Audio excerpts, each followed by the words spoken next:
ướt mặt tay.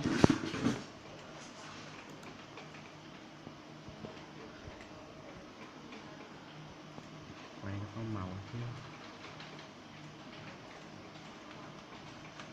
Mày đừng có lên con, hay quá.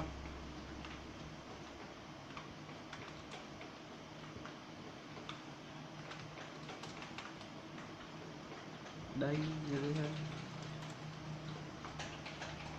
từ từ, một hàng nữa.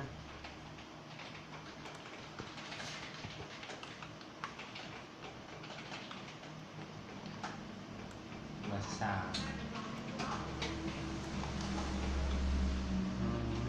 mình lấy rồi. Còn 4 thôi.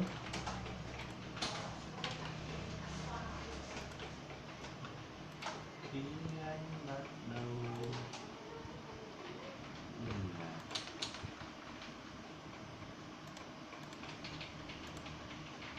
Nó rẻ chứ.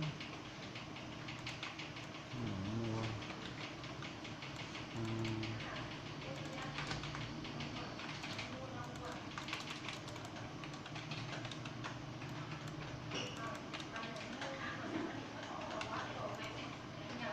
Tôi xíu. Ba 4 đâu mà đây không 4.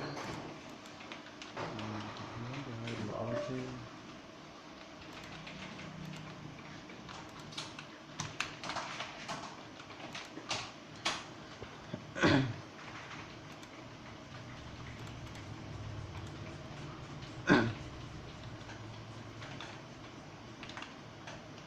lồn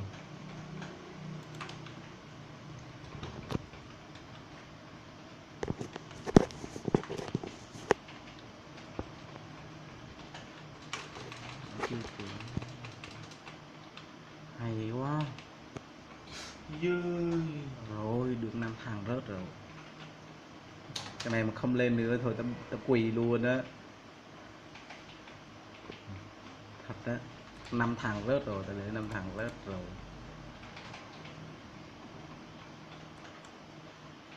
mày đánh Từ từ nữa đến mấy nhịp đã cho có màu xíu. Cặp may gọc 4 ai nhưng mày nó cấp có 5 mày làm như cậu kệ đã, cũng mất một vài triệu thôi, cái gì đâu, tí hết mùa là dẫn được.